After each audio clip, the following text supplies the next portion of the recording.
Already the blizzard has reached the colony. The chick's only protection is his overcoat of down, and at -40, it's simply not enough.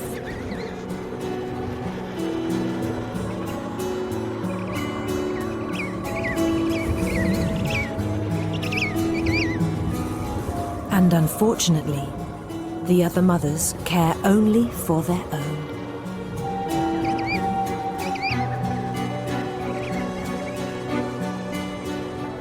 The chick's mother calls one last time, but her cries are lost on the wind.